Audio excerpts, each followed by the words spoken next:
ভারতীয় বাংলা চলচ্চিত্র ও টিভি ধারাবাহিকের অতি পরিচিত মুখ তিনি। সহজ সরল প্রাণবন্ত অভিনয়ের দ্বারা দর্শক মনে তিনি নিজেকে প্রতিষ্ঠিত করেছেন। তবে তার জীবনের যাত্রাপথটা মসৃণ ছিল না। নানা ঘাত প্রতিঘাতের মধ্য দিয়েই এগিয়েছে তার বর্ণময় জীবন। তিনি অভিনেত্রী গার্গী রায়চৌধুরী। 1975-এর 23শে এপ্রিল কলকাতায় জন্মগ্রহণ করেন গার্গী রায়চৌধুরী। ছোট্ট থেকেই খুব ভালো আবৃত্তি করতে পারতেন তিনি।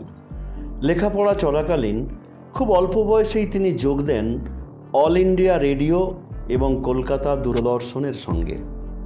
শ্রুতিনাটক থেকে শুরু করে অনুষ্ঠান সঞ্চালনা সব ক্ষেত্রেই নিজের প্রতিভাকে তিনি মেলে ধরেছিলেন। কলকাতা দূরদর্শনের সংবাদ পাঠিকা রূপেও দীর্ঘদিন কাজ করেছেন গার্গী রায়চৌধুরী।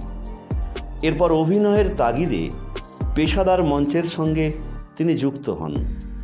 উত্তরণ ও বহুরূপীর নাট্যদলে কাজ করেছেন দীর্ঘদিন। নাটকে অভিনয়ের পাশাপাশি টিভি ধারাবাহিক এবং একের পর এক টেলিফিল্মের অভিনয় করতে থাকেন তিনি।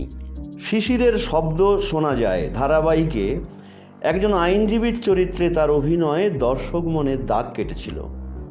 বাংলা ছবি 3 ইয়ারি কথার মধ্যে দিয়ে চলচ্চিত্র জগতে প্রবেশ করেন গার্গী রায়চৌধুরী।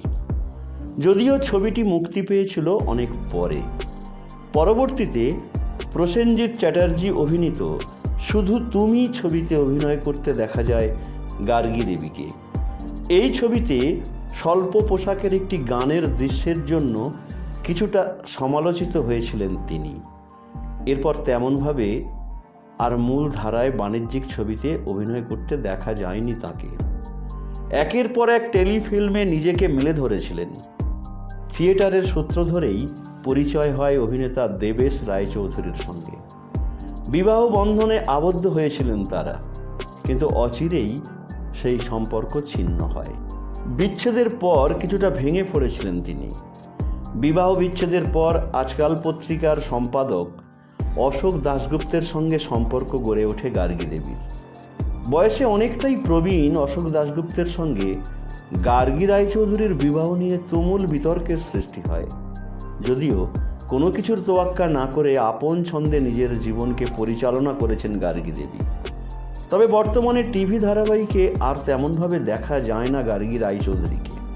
করে চলেছেন একের পর এক ভিন্ন ধারার চলচ্চিত্রে অভিনয়, যার মধ্যে রামধনু, মেঘনাদবধ রহস্য, জ্যেষ্ঠপুত্র, নকশাল, ময়ূরাক্ষী, খাদ, মনোহাস অন্যতম।